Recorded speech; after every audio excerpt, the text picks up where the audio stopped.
Tonight, I can report to the American people and to the world that the United States has conducted an operation that killed Osama bin Laden. Where we continue to follow the capture and killing of Osama bin Laden now. Those are just some of the scenes overnight as thousands of Americans gathered in celebration of Osama bin Laden's death.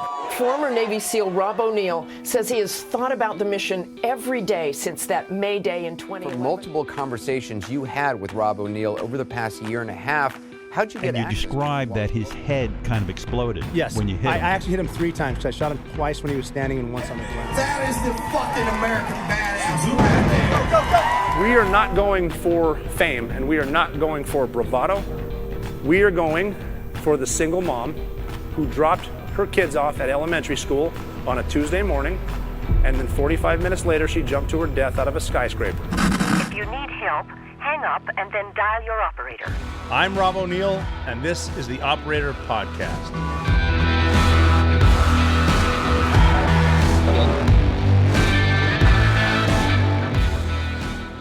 Here we go again. Thank you for coming back to join me on the Operator Podcast. I was able to read a lot of the comments. I put some stories out there asking what you want to talk about and some of my recent posts about certain stuff that happened, and I appreciate everyone's advice. Everyone sounds great. I've had some good come out of recent events, that being getting in touch with a lot of old friends, a lot of old Navy SEALs, some special operators. It is cool to hear from people and I realize, and I'm sure you know this if you think about it too, we all have demons right now, and it's okay to deal with them. I think the first step is admitting there are demons, which there are. We see them everywhere. We see them here. We see them on TV and on social media, especially X, the artist formerly known as Twitter. And what are we going to do today? There's a lot of different things going around. I mentioned earlier in the week, actually it was mentioned to me earlier in the week, that the Marine Corps lost an F-35 stealth fighter, and I think they found the wreckage to it and whatnot. It's going to be interesting to see what happens there, because I'm wondering if dude ejected from the aircraft, and he was fine. The aircraft flew on autopilot for a while, so I'm just wondering, not pointing any fingers, I obviously wasn't there. But defects in the maintenance or in the electronics, are these planes even worth it? Are they way over budget, which the military usually does? Is it, like I said, is it operator error? Who is the pilot? Why did he make the decision? Very, very interesting to find out. I don't want anyone crashing in planes, especially. I have said before, I wouldn't mind being on a commercial aircraft that, sort of crashes. Not like crash into a mountain where we just blow up and then they're just looking for loose change for you. But because I'm convinced that people don't pay attention to the stuff that's around them. A lot of the herd mentality comes in. Ask yourself if you actually know how to put out a fire on a plane. Do you think you can open the emergency door on the plane? Do you know where? I mean, they tell us to pay attention and please read the safety information provided in the seat back in front of you. Most people don't. Probably most people, especially in that kind of a situation, won't know how to open that. I guarantee people will be standing up, obviously screaming, but trying to get their overhead luggage, even though it's told, don't get your overhead luggage. I guarantee people don't know how to use the oxygen mask when they come down. They do tell passengers that you should use the oxygen first and then put it on a loved one next to you. That's for obvious reasons. If you're messing around putting someone else's on and you black out, you're not really anybody's... You're not going to help anybody. Get yours on first, get theirs on. And just because there's not a full bag doesn't mean the oxygen is not flowing after you give it a little tug there. I listen to that stuff too, and I find it. I don't want to crash on a plane, but I really don't think people would. A lot of people wouldn't handle it that well. I think they're going to try to I think they'll get into the normal flight or fight mode where you just kind of go on autopilot, and the normality of things. I think people have a tendency to follow people, but also stick with what they know. That's why muscle memory is so important in everything you do. That's why do everything like you do anything on the shooting range. You want to make sure you're doing everything the same over and over. What's the fastest point of how you reach for your pistol? Where is your pistol? Do you have a drop holster? Is it on your belt? Is it in your Rhodesian chest vest? Could be up there. How do you reach it? Primary, secondary? Do you even carry a secondary? When you shoot, what do you do? How do you move? Muscle memory. I think muscle memory in a crappy situation like a plane crash would be stand up, reach in the overhead, get all your tricks and trinkets that you have in there that no one knows, but got through security, and then get off. You're not supposed to grab anything at all. What you're supposed to do is open the door again, and then if you're in the emergency exit, help people out. The story on Sully when he put down United Air Flight when they went out of LaGuardia and had a bird strike on both engines. There's when you turn over Manhattan, you've got a possibility of a private runway called Teterboro. It's in New Jersey. You can see EWR, Newark International Airport, or you can turn back to LaGuardia, maybe reach JFK. Who knows? They're all right here. But he couldn't make it, and he had to take it down in the Hudson, which is shady at best. You're not supposed to be able to do that. I guess you can do it if you're a good pilot, and there's good weather with which there was. And Sullenberger, put it down. And his job as a captain was to stay on. Pilots like to stay calm, and it's very good because calm is contagious. If you can portray calm, you can make people calm. Doesn't matter what you feel like inside. If you portray calm, you look calm, people will calm down. If you portray someone freaking the fuck out, you're going to freak people out. People will scream with you. But his job is to help people out onto the planes. And some people are going through muscle memory, getting stuff out of the overhead. But I guess one guy went to the rear head, the rear shitter, and he came out and he was in his boxer shorts. And Sully looked at him and said, "What are you doing?" And he said, aren't we going swimming?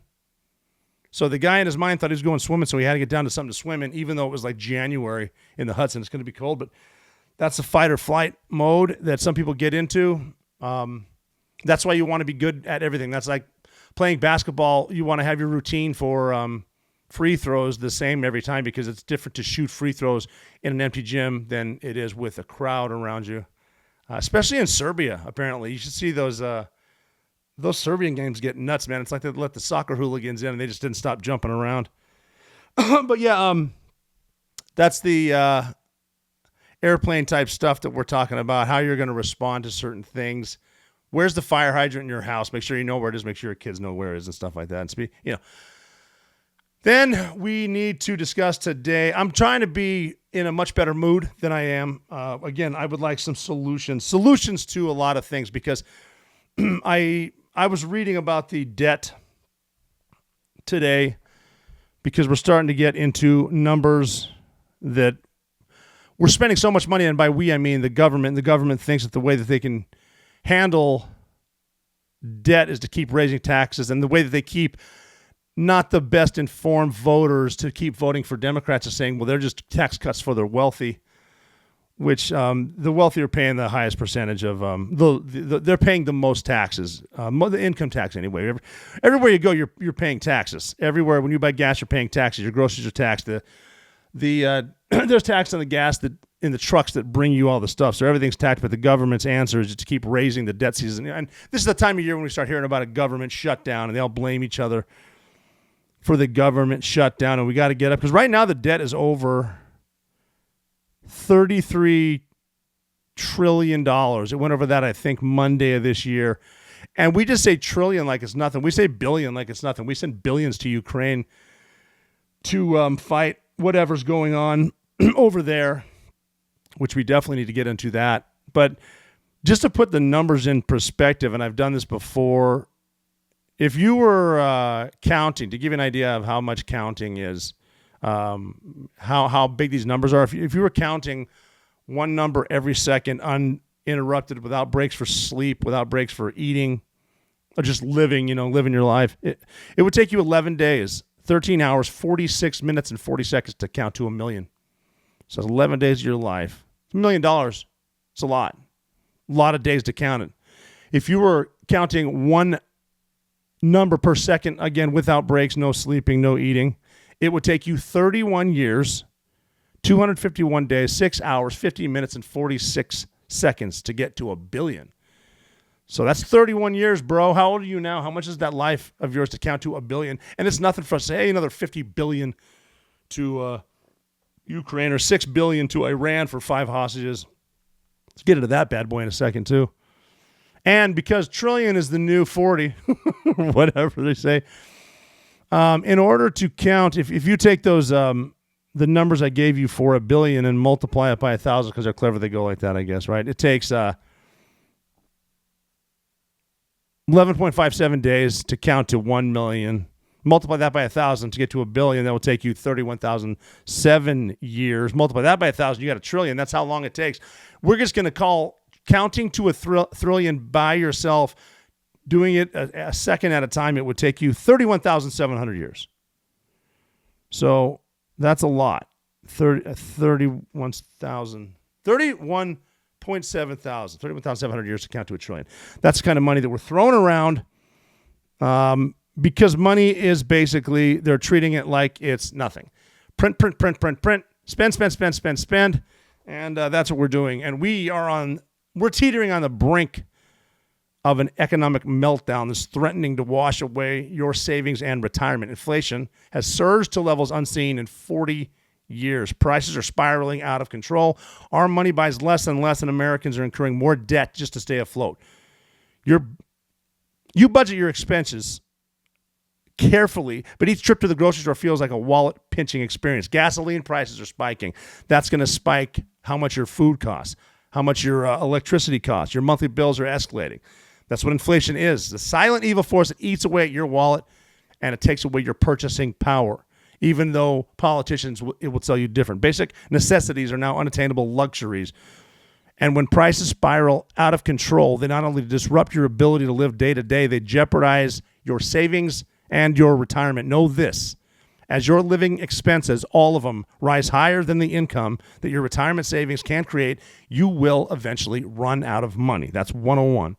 Do not let this happen. Protect your retirement with gold. Gold is the smartest and most responsible investment you can make for your family. It's a safe haven asset that protects your purchasing power and your wallet from inflation. I do it, so take it from me. It's just financially smart for all of us to diversify our retirement accounts with gold and protect what we've worked so hard for. When it comes to protecting your IRA or 401k, I would only trust the best. My friends at Allegiance Gold. Allegiance Gold has earned the highest trust ratings in the precious metals industry and builds relationships based on integrity, expertise, and impeccable service. Get a load of this. Get up to $5,000 in free silver on a qualifying purchase when you visit protectwiththeoperator.com today. That's protectwiththeoperator.com, or give them a call give them a call at 844-790-9191. That's 844-790-9191. Don't wait. Take control of your retirement today. Call 844-790-9191. One more time, 844-790-9191. And speak with one of their experts. They'll answer all your questions. They'll help you get started on a path to a more secure and prosperous retirement. Time is of the essence. Protect your future with Allegiance Gold by visiting protectwiththeoperator.com. And because it is always it's always tax season too. I don't know if you know that. Paying taxes on everything. One of my daughters has a job, and she was a little upset with the money they took away from her. And it's like, honey, that's how you pay for free shit for everybody else that doesn't want to work. That's how it works. And it's not just the income tax too, but there's pretty much embedded taxes on everything. Stuff is double and triple taxed different places. The gas tax. You can't really own property because you still have to pay property tax forever, which means like you don't really own that. The government owns that, and that's kind of a way for them to hold it until they take it. If you can't pay your property tax, which is a shame. And taxes are one of those things. They say life, death, and taxes are the certainties. Being born, death, and taxes. But they're going to keep going up on everything, and that's going to raise your prices. That's why stuff at the grocery store. One of the reasons stuff at the grocery store is so expensive. The inflation is because the price of gas is going up because of different policies where they don't want to. They don't want to drill. They want to shut down drilling, and they're going to spin it off as they don't want to cut down drilling or whatever. Then they're going to use climate change as an excuse. They call them fossil fuels, but I've been hearing murmurs they're not fossil fuels. They get made naturally from the middle of the earth. I've heard this, can't verify, but someone back in the early 90s decided if we could bring this up, say it's rare tax it, they could make a lot of money off it, and that's it. But they raised the prices because of supply and demand. And for some reason, I don't understand why we don't get our own oil. We can get our own oil, and it's made cleaner here than anywhere else in the world. And it's still the same world. So if we're importing from different countries like, I don't know, Venezuela, Iran, Saudi Arabia, they're making it dirtier. It's worse for the environment. So we're not doing anything except not pumping our own and becoming beholden to them. And that's how that happens. And if you really care about your environment, you might want to bring that up. Hey, Venezuela's not exactly caring. India doesn't really care how they do it. Saudi Arabia, certainly. I mean, we've been kissing their butts forever because they have a toehold on the oil, OPEC, all that stuff. We have more of it here up, all around Texas, out off the coast, and then up in Alaska. It's crazy that they're talking about eyesores when we drill out in the ocean, but they put those big ass windmills that I don't even really have a thought on windmills. They seem like a big waste of time because they can create energy, right? Can they or not? You can correct me, but they can't. You can't really store wind energy. I don't think so. The wind needs to be blowing all the time, and they're killing a lot of whales. I think whatever they're doing, however they're setting it up, because a lot of whales are getting beached off the east coast of the country, and that's sad. And you would think a lot of environmentalists would be up in arms over that, but you don't hear much from Greenpeace. They've been known for save the whales, which they should. I mean, we shouldn't be killing whales. Well, not we. Humans shouldn't be killing whales the way that they are in some places. I was part of the problem. Once I actually had whale. I ate whale for dinner in Norway. I wouldn't do it again, I don't think, just because, like I'm saying, with the process, but I had whale, and someone asked me, was it fishy? I'm like, why would it be fishy? It's a mammal. But that's that, and, people have a tendency to go up in arms and have all their activism in certain spots that only fit their agenda. They don't think that the oil is bad from Venezuela, but we can't do it in Alaska, and we can become in energy independence. We drain our strategic oil reserves so that politically, like everything else is a political decision, we drain those to try to lower the price of oil just so the inflation thing, and maybe they can get on there and yap about how great and awesome this president is, the best, most popular president in the history of the world. But the taxes is where we got at with this, and it's going to get more expensive. Everyone gets affected by the price of energy. And that's why cars are so expensive right now. And then houses are expensive too because interest rates are going up because that's yet again another way the Fed wants to try to relieve some of the debt, the deficit. But if we keep spending the way we are, that's not going to happen. And we'll get to a point where your taxpayer money is not paid towards paying down the debt. It's just paying on the interest, and not even quite that much. And a lot of our debts overseas, like I said, we're buddy-buddy with Saudi Arabia, even though 15 and 19 hijackers on 9/11 were from the Kingdom of Saudi Arabia. And then Iran, for some reason, we love it. One side more than the other loves Iran and believes them that they're only going to use their nuclear energy for good, not for evil, even though they're the number one state sponsor of terrorism in the world. Iran's not good. They play every side, too. Iran's huge with the enemy of my enemy is my friend. They don't like us. They don't care for Sunnis. They're Shia. They don't really like Al-Qaeda. But there's a safe haven, sort of, for Al-Qaeda in Iran. There was when we were in Afghanistan before that big debacle ended. And they were taking, obviously, there's Shia, a lot of stuff from Iran going into Iraq on the Shia side. And Iran's basically running the government in Iraq because, as we all know, Saddam was a Sunni. They fought a war to a one-foot standstill for a while. They don't really like him, but if it's to go against the great Satan, which would be the United States of America, or the little Satan, which would be Israel, they're going to do what they do in the money we give them. I don't know why you give them $6 billion for 5 hostages, too. For some reason, the Democrats love to give a lot of cash to Iran. So hit me in the comments, at Makuya. Hit me in the comments at The Operator Podcast and tell me why is that we love pumping money into Iran knowing what they're doing. And look how cocky they get out there trying to take over ships, shooting at ships. There's bullet holes in ships out there, these little elite Republican Guard. I love when they say elite Republican Guard. All right. But like the explosively formed penetrators they were using as IEDs, that's when a bomb goes off and it has a metal plate that gets blasted so fast it turns into a penetrator, shoots through Humvees, through legs, through bodies, kills Americans. A lot of those came in from Iran yet. We love sending the money. And then you'll hear people on the left say, well, it's their money. It was their money. We're just unfreezing it. Yeah, we took it from them as a punishment because we said no, and we took their money. And now 6 hostages for, I think it's $6 billion. I'll look that up. But that's it. We'll throw money around for government agencies. Right now in some major cities, there's actually government-run grocery stores for the underachievers because grocery stores are leaving in droves because of the trickle-down effect.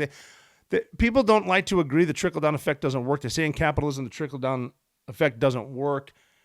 In crime, it does. If you start to say defund the police and that's your thing and make morale so bad for police, prosecute police for doing their job, putting body cameras on police so you can see them in Monday morning quarterback, they're not going to police as much. They're not going to, people that aren't police are not going to want to be police. The really good police, even though they might be able to retire, are going to leave the police forces. You get some bad eggs in there, and other people that realize everything now is being recorded. No one, especially the media, is on the cop side. So why would you want to do it? Cashless bail. The DA is not going to keep you overnight. What's going to happen? Crime's going to rise. I mean, you don't need to be a genius with a capital J to figure that shit out. It's going to rise. People are going to steal stuff, and they're doing it. You've seen the videos. People walking in, filling up their stuff and leaving. And then there's certain stores that prosecute any employee that tries to pursue them. I mean, what do you think is going to happen? They're going to leave. So, dun, dun, dun, here comes the government. They're going to save you. The government's going to save you. Have you ever seen the government run stuff? What kind of a government run grocery store would that be? And there's still going to be crime there, right? People are going to go steal it. But is it going to be all government cheese and like beer, flavored beer, the white label with the black beer? And like you get like the generic stuff, honey bunches of House or whatever. And that's going to get stolen too, right? Who's going to run it? Government employees are going to run it, and they're no fun to work with. Picture when they always talk about free health care for all. Well, you're going to pay for that, and it's going to suck. If you've never been to a VA, you probably can't relate to, not that, again, the doctors and the primary care, they work well. The ones that I've seen in the VA have been good. The doctors, some of the techs, not so much. Some of the administrative people, not so much. I've had money in wallet. A watch stolen at the VA that was returned when I mentioned I would be on TV and talk about this. Here's your names, file the report. That's that. But when the government gets involved with stuff, you bring in government workers who are pretty bad because they know they can't get fired, and that's part of the reason for everything. Now you want to downsize the government in order to save the debt, but we can't do that because you can't fire anybody. But if you've never been to a VA and you really want to know what it's like to have government run anything, you probably have been to the DMV, the Department of Motor Vehicles. And I don't know one person who doesn't dread that trip. I don't know one person who doesn't spend a long time making sure all of their documents are in order because the person working behind the counter wants nothing more than to tell you no. And people that are dicks love to say no. People who have been outranked or victims their whole lives and now they're in a position of power. And I'm talking about the gate guard, E1 at a base, trying to get on. If they can tell you no, they will, and they're in charge. It is kind of funny when you see an officer's wife get out because you didn't salute the car. Because, enlisted people have a red sticker on their car, meaning they're enlisted, and officers have blue. And when technically you learn in boot camp that if you see an officer, you salute them if you're in uniform. That's for obvious reasons. But if you see their car, especially in boot camp, people salute their cars, which I always thought was stupid because he's sitting in his car. But officers' wives sometimes get out at the gate guard because the gate guard didn't salute the wife.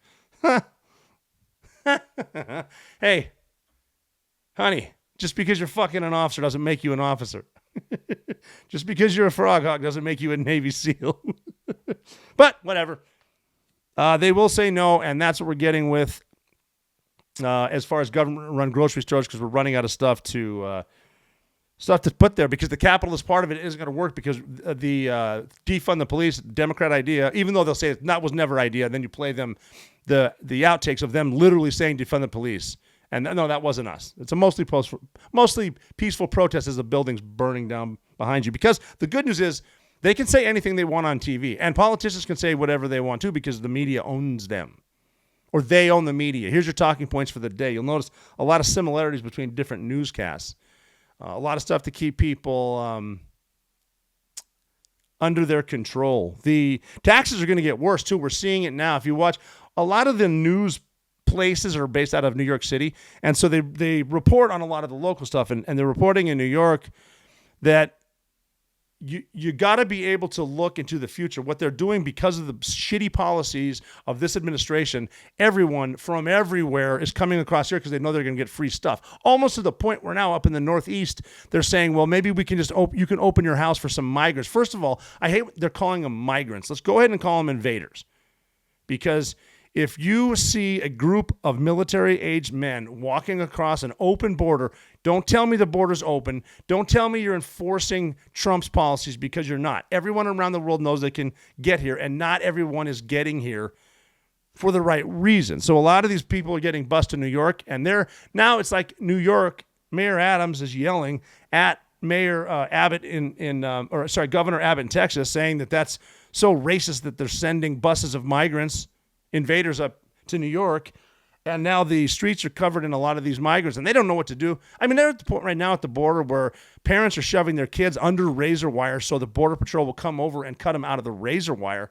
That's, first of all, pretty bad parenting, but second of all, it shows what we're willing to do. Then they bring them in, feed them, clothe them, and all that, bring them to New York, feed them, clothe them. They were giving them hotels up there and Xboxes, and the place were just nice hotels were being destroyed by these invaders that would go up there, do drugs. That's where the fentanyl's coming from, too, across the border. And that stuff's bad, but it's coming there. That's a national security issue. You know, we have terrorists coming across the border, too, with bad things in mind. Dudes from China are coming over that work for the Chinese army, and they're setting stuff up.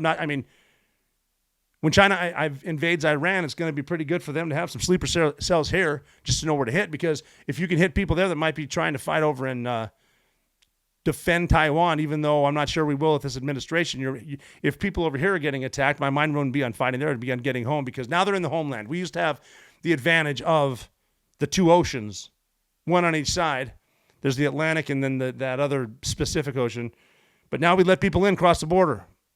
And your taxes are going to go up, because you know what's going to happen in a lot of these places. A lot of these migrants are going to go to these schools, but we're not worried about teaching them English, are we? And they're not all speaking Spanish, are they? They're speaking different ones. And these lovely leftist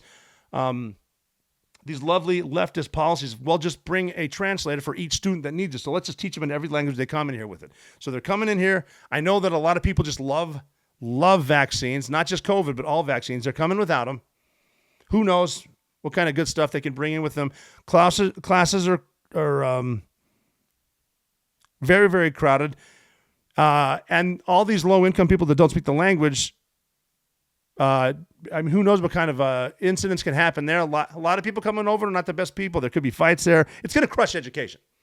Public education for sure. It's going to crush it. Nothing is free, because we're trying to give them everything free. But no, it's what you're paying, what comes out of your paycheck, my daughter's paycheck. And these dipshits on Capitol Hill spend it on whatever they want, because there are no term limits, and they won't ever retire. They love their power. Free stuff. When they call it free stuff, free education, get rid of the student loan, all that does is hurt working people. You got to get that through your head. It hurts these working people, and they still vote Democrat. What's going on here? Progressive ideas hurt us everywhere. And they know this too. That's why there's all this, yes, it's bad for the taxes, it's horrible for the debt and for inflation, it's hurting everyone, it's going to hit worse too. But that's why all the stuff is happening in the schools too. And you know, I'm not trying to be a downer over here, but this is what's happening. This is what the communists said they were going to do by taking over the media, taking over entertainment, taking over the schools, because you cannot have communism without the kids.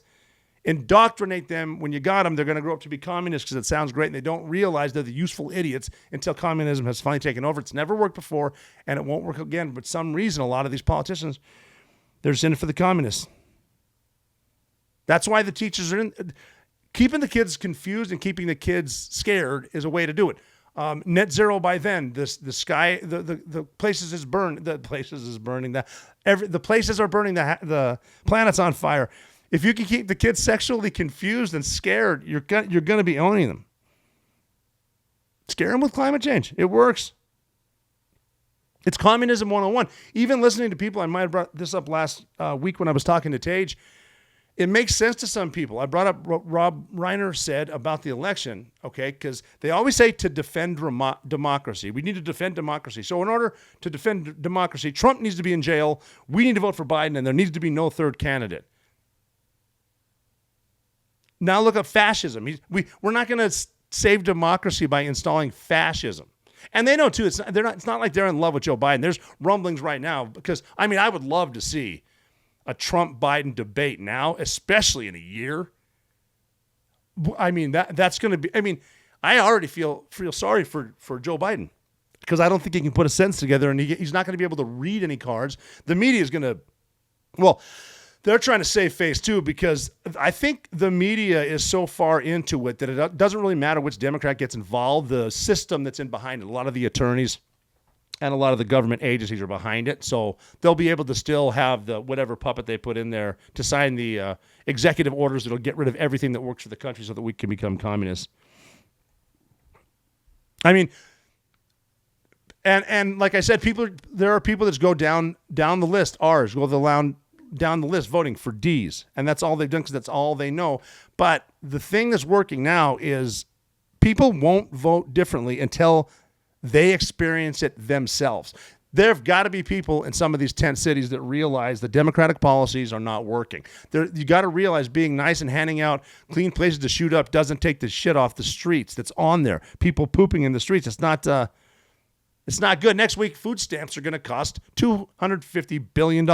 Where's that coming from? They left the workforce. That's why COVID was around. Leave the workforce. That's why necessary employees that they had that could stay open like Amazon and liquor stores. Keep them watching shit, ordering shit, and drinking. They're not going to pay attention to what we're doing over here, and everything's going to go up. Like I said, the grocery, you're seeing them. There are more jobs right now available than there are people who need jobs, but a lot of people won't work because why would you? If you're comfortable getting paid to do nothing, why would you do anything? So illegal immigration is actually mugging a lot of people with reality because you're starting to see it, you're starting to feel it in those schools, in the school boards too, and the school boards are no better. But parents are showing up. I mean, people still get arrested for yelling at the school board. Now they're messing with your food because they're trying to keep you scared for climate change. They're messing with your food to get to net zero. I don't even know where they came up with net zero. I heard it was a group of like one of those test groups that you put together and they came up with net zero by 2050 or something like that. So a lot of that trickles down, and a lot of it's because of government. And the only way we're going to get it is term limits and spending limits and getting rid of the swamp. But you can't get rid of the swamp because the swamp's in charge of everything. And the only way to get term limits is to get lawmakers to vote on term limits. Do you think they're going to do that when they got the sweet ends on all the stock price? There are some good people in there that really think that the Congress should not be able to play the market, but there's a lot of them that don't because they know what they're doing. They sure make some good calls over and over again. So good on them for staying consistent, smart, keeping up with Wall Street. But I'm not trying to pick on one side or the other too. I think a lot of politicians on both sides are kind of out of touch. I saw a thing with an interview. Fox and Friends went to Chuck Grassley's place. He's a senior senator, Republican, and like he just celebrated his 90th birthday, and that's awesome, man. And he looks healthy, sounds great too. But that's basically the only institution where you're going to stay that long because it's turned into a retirement home, and who wouldn't want to? I've been to Capitol Hill quite a few times, and it's neat. The history's great. There's haunted rooms and stuff that I believe there's people in there, ghosts in there and the like. And it is cool to walk the halls, the secret tunnels, but there's so many damn people there. You see all the staffers that are making the decisions, and they're on the minute by minute, and they don't, they're just talking to whom they need to speak and all that stuff. And you see the staffers, see the congressmen, and it's something. But that's where your money goes, and it needs to. That's where a lot of decisions are made too, as far as other stuff like. Even though my favorite football team was near Washington, D.C., the Washington Redskins, the name Redskins was changed because I think a lot of people from Washington thought that Native Americans should be offended. Every Native American I've spoken with is not offended by the name the Redskins. I grew up with the Redskins. I can't stand the name the Commanders. Take command is not what I like. I did like messing with when they had "Hail to the Redskins," the greatest song Beethoven ever wrote. Messing with some Cowboys fans, and I said, dude, hail to the Redskins. You're the Dallas Cowboys. You don't have a song. What is it? And they go, oh, yeah, we do. It's called the National Anthem. I was like, touche. Very, very good. Cowboys are pretty classy, man. I've been down there for a few a couple times, and I've had bad experiences in Texas, but I've had overwhelmingly good experiences in Texas too. But it's usually the attorney white liberal who gets offended by this stuff. Like when they change the name of the Cleveland Indians overnight to the Cleveland Guardians, like I don't think they even told anybody. And Indians fans are just awesome because, well, first of all, they put up with shit because they live in Cleveland, and the Indians weren't great until recently, and then that was good for them. And then just to take the Indians away from them. It's just stupid. But they do that stuff. They get offended by stuff. They pretend they're offended by stuff, and they actually pay people when you get up into the Soros level stuff. They're actually paying people to pretend they're activists. I noticed like during different campaigns, like a veteran is running against a non-veteran, and the non-veteran who's not popular with the military will probably pay like two dudes that were veterans or something, and they stand there and they explain why they love this guy or whatever they do. But it's usually the liberals trying to make sure, the leftists too. The leftists definitely want us against each other's throats. They know if there's confusion and hatred among all of us for different things, like we're supposed to be one-sided on everything and then hate the other guy. Like even if you're on the right and you say something, maybe crazy people shouldn't be able to buy guns, that the far right will start to hate you. If you say you like shotguns for home defense, the right side will hate you. You gotta stay where you are and everything. But a lot of times the far left are the ones that think everyone should be offended. They're the ones that pay a lot of people. But no, as far as I know, there is not a survey, but a poll or something, a survey going around if you'll sign that they want the name of the Washington Redskins back, which I think most people do. I do personally. I don't know what it's like to feel offended by that, but that's that. But speaking of white leftists, that they want to. There was an event that was canceled in Highland Park in Illinois at a country club, and Highland Park is one of the richest areas in the country. I guess the yearly salary doubles the normal salary for people. But they were going to have a thing at the country club of all places where white people could go in there and they could simulate what it's like to be poor, I guess. And it was like 2.5 hours. I don't know what you do in there to simulate being poor, because like 2.5 hours is nothing. I can eat dirt for 2.5 hours, right? Live in a swamp. But they're going to go in there to the country club, and I guess you got to, I don't know, wait 2.5 hours before they let you have your Clams Casino and your escargot, and tell some of your crappy dad jokes to your friends. rough. Have a smooth Mai Tai or whatever you drink. Maybe a martini if you're good. But their response was, oh, no, it's a public course. It's like you're having it at a country club to show each other what it's like to be poor. I mean, are you going to drive your nanny's Lexus that you bought her to it, so you're not taking the Range Rover or whatever? But the simulation is almost insulting. It's like when a lot of the liberals say that you shouldn't need ID to vote because some people just aren't smart enough to get IDs. Now, first of all, that's pretty insulting to that group of people that they're saying can't do it. They can't figure out the internet. Just trying to keep a loophole in the way that they get the votes run, and that's a much bigger topic. But yeah, Highland Park was doing that. Let's get together, feel good about ourselves, and we'll know what it's like to be poor before we have the dudes that are making the greens clean and mowing and stuff and feeding us delicious burritos at the halfway house. Get them back to work by howdy. And even when Martha's Vineyard is a gun-free zone, but when the migrants were bussed up there, they kept them there for one meal and shipped them off, and they were just lying to themselves. We're just happy that these migrants are on their journey. We're helping them on their journey. Silly little rascals. And I look up history on certain dates because it's kind of nice. You can have stuff that went down whenever. And so Wednesday, September 20th in history was Don't Ask, Don't Tell from the Clinton administration, which is a policy regarding the service of homosexuals in the military. It was the term was coined by President Clinton in 1993, signed a law, regulations, policy, blah, blah, blah. Basically, you weren't allowed to be gay in the military, but don't ask, don't tell means you can be gay, but just can't be flamboyant, is what they were saying. And that was a big push for the left. I mean, it's fair. I don't think you should be excused from military service because of your sexual preference. So we're well past that now. And now we're getting into the woke stuff. Obviously, we talked about what they're doing and how they're recruiting from drag queens to other stuff that I don't think is important because we're losing sight of what the military needs to do. Our Navy needs to be strong. Because a war with China that I hope doesn't happen is going to be a lot of it in the ocean.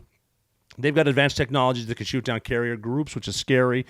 I know we have countermeasures to fight them too, but everything from these new generations of weapons to hypersonic missiles to microwaves, scary stuff. I hope it doesn't happen. And still, General Milley is still saying he doesn't know exactly what woke policies are.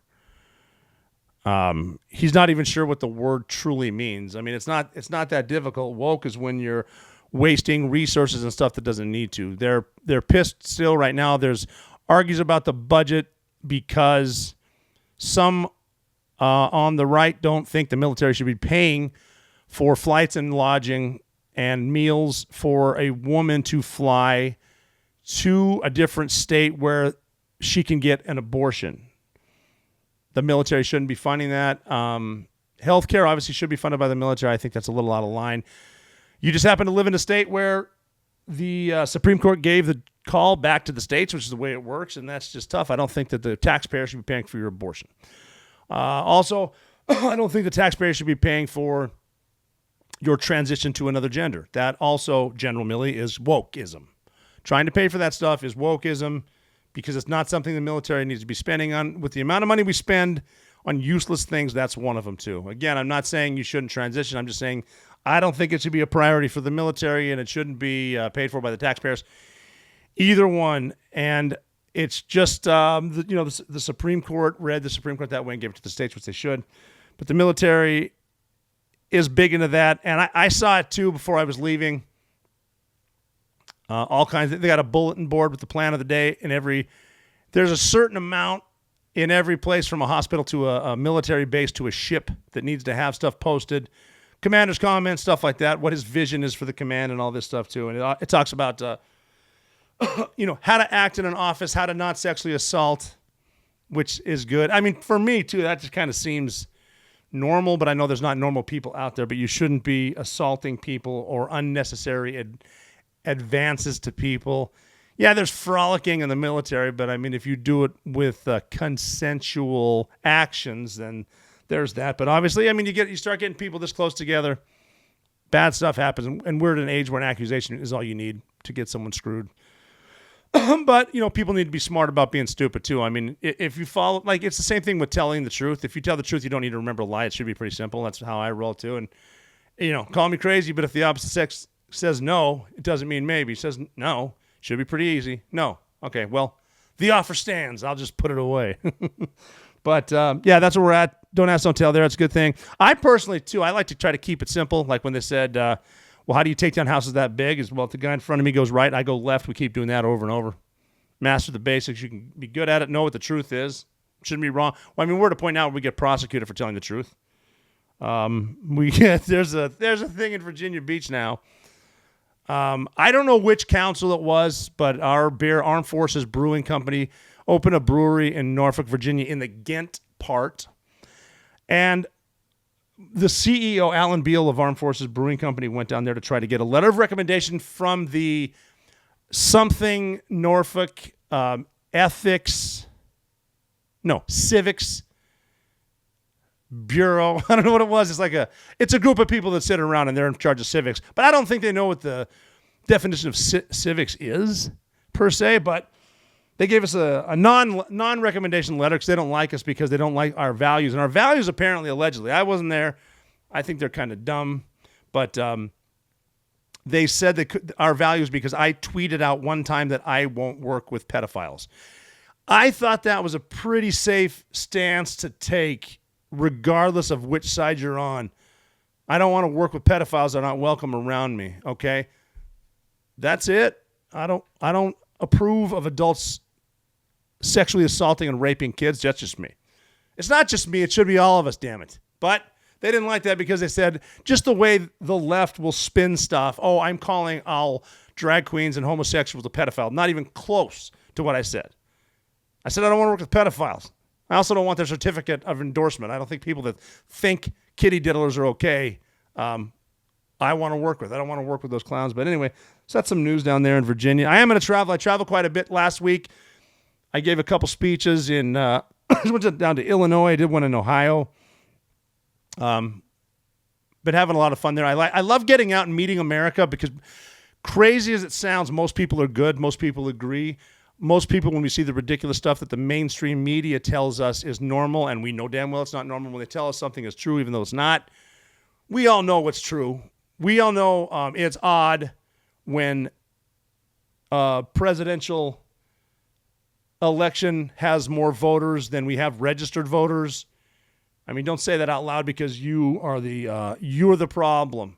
You're the radical. White supremacy is the problem in this whole getup. So, yeah. Anyway, that's true. But yeah, my thing with the don't ask, don't tell. I knew damn well I served with some gay dudes, and I'm fine with that.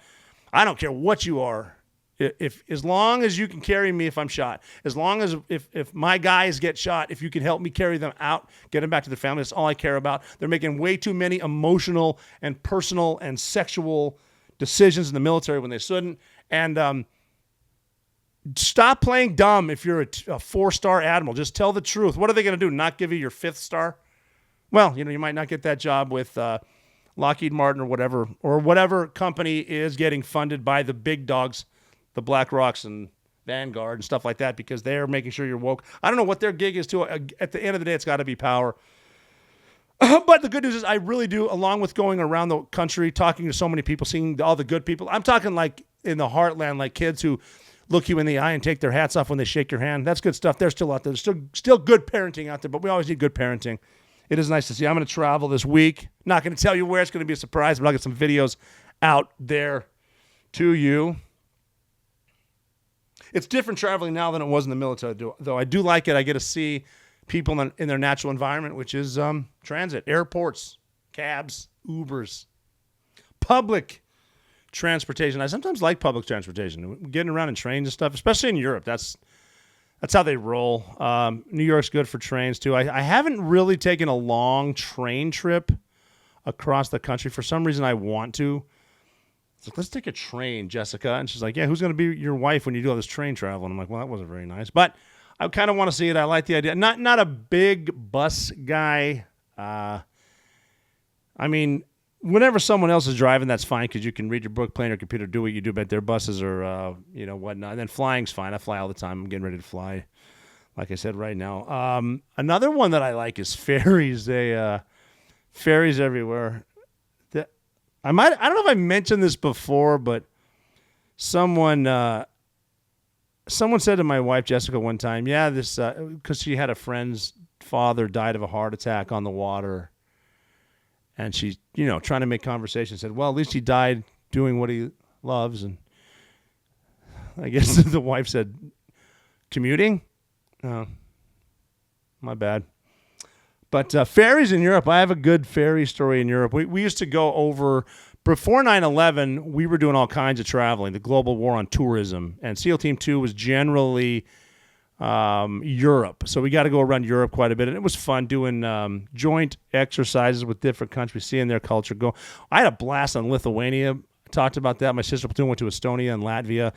Really cool because they were trying to get into NATO, so they're rolling out the red carpets. Got to Ukraine, got to work with the corruption, which is awesome if you're on that end of it.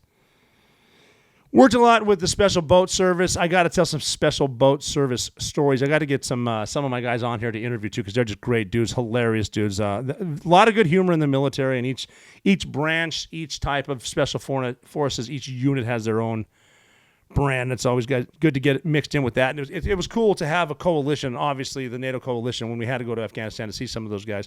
The Brits, the SBS, actually had the Shaky Shack over in Kandahar. It wasn't a bad place to be. You're going to get in a shootout when you go out at night, but Kandahar was cool, sort of. I mean, you got donuts, Tim Hortons, there's a Burger King and a Pizza Hut, little mud skating rink. We're going to the Capades. The ice capades? No, the gravel capades. The turns aren't as sharp, but when Snoopy falls, funny. That was from Friends. I don't want to steal Joey's thunder. Oh, that was Ross. No, it was Chandler. Anyway, but yeah, the ferries. We travel a lot and work. I've been to Norway a couple times too. Awesome place. Those dudes are serious dudes too. The Jaegers, the Marine Jaegers, man, they are great. They have the bong and their thing where you go to the Jaeger house, you got to drink it. It's 5 beers. That's a cool place. Sign your name. I saw like Command Master Chiefs that were there, and their name was like Seaman Maddox or whatever the hell it was. But we're all through Oslo, up and down, climbing some mountains, learning how to rock climb. Very cool. These guys are excellent alpine skiers for obvious reasons, and they can. The only reason like they don't get a lot of action as far as fighting when we go fight is because their governments do. They want to stay out of. They're great dudes, but great story we have up there is we travel over there before 9/11. We would do a platoon called a UCOM, which was cool because that's when I learned per diem. Per diem's good at adjust for the cost of things around you, so you get a certain amount of money for food per day, and you're still getting paid. So like if you save up for the per diem, a lot of times what they would do is give you half up front and half at the end. That's good for a 23-year-old Navy SEAL enlisted guy to get that kind of cash, because you're going to use it for obvious stuff like a kick-ass new race car, some badass TV and sound system, because you're fucking loaded now, baby. But Norway's fun. One of the funny stories about Norway too, there's a reason in SEAL training they say always have a swim buddy.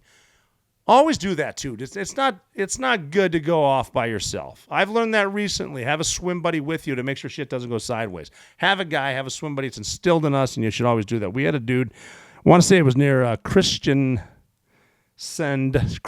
Norway. It's a little city over there on the coast, and he single guy linked up with some chick, and ended up leaving with her, which is fine. And we had a muster the next day, probably a Saturday. I want to say it was 10 a.m. because it was a Saturday. We had something going on over there. We're going to meet in the lobby of the hotel or whatever. And he's at the girl's house and said, let's cook some breakfast. It'll be kind of nice. Make some coffee, have that, and then you can drive me to the unit or whatever the hell it was, the hotel, whatever they had set up. And she said, oh, I can totally do that. I can totally cook you breakfast, but I can't drive you to your hotel.